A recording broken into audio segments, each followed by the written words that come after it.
al'amari.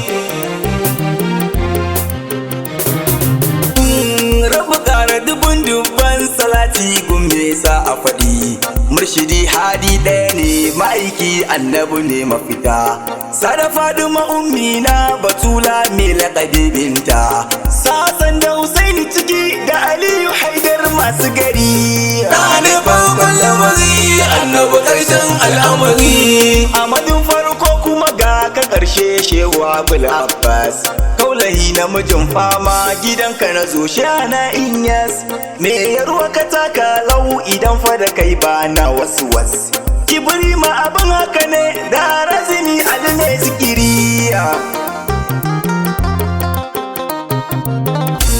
Sallama ma abocin rabba annabi kai ne mai mana dai.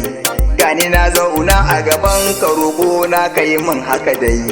In jazabta cikin ka in kora dukan su fa kai min haka dai. Babu wanda ya kai ka cikar mukami annabi albashari. Ɗane farkon lamari annabi ƙarshen al'amari. Mai faɗi da faɗin Allah annabi kai burhani ne.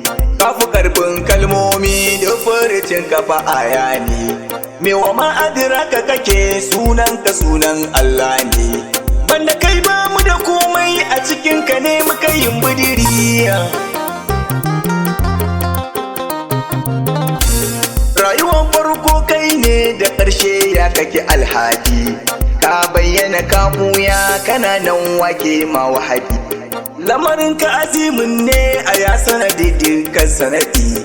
Bayi ne kai sarki ne sirrin wutiri. Ɗane farkon lamari annabi ƙarshen al'amari. Waye kai ka mukami abin kiran mu da kai muka wayi gari. Babu ce an san babu wani zancen sai ranar shigiri. Randa ba wani sarki ban da kai mai madinati albashari.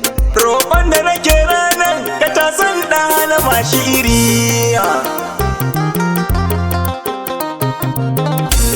Ya haƙiƙar Allah zan faɗa ko za a sakan wahadi. Kai da shi abu daɗe ne na jimin ka ilai ka ta madadi.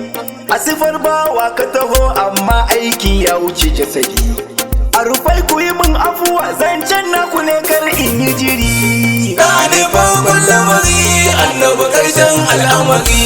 Waye bayyana Allah banda annabi waya al'amarin. Shi ya gan shi ya mai kallo gani na gani wannan haka ne. Bai canza Allah ba annabi ma bai sauya haka nan.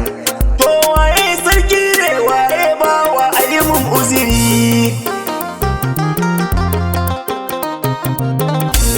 Dukkanin kalman da ta zo ka faɗa wa ma'aiki ya wuce nan. Dan yana nan tun baku kuma babu halitta ya yake nan. Shi ya fara kiran Allah da Allah sarki waye dina. Bai kira shi da bawa ba kar wanda ya so ma zai yi bari. Ɗane farkon lamari annabi ƙarshen al'amari. Rayuwan Allah shi ne in ba shi ba Allah haka ne. Shi ya motsa dukan motsi ne in kari zo nan zaune. Ba abin da ya faru ba sa'annin annabi haka ne. Wanda minka idan kai ke wata ke mai ranar shi'iri. Masanin komai na damu in maka baiti Amadina. Taimaka ko so ɗaya ne in isar da abin da yake raina. In faɗa masu ji su fahimci bayanina. Dan mukamin Imam Sanin Alarama mai kore asari. Ɗane farkon lamari annabi ƙarshen al'amari.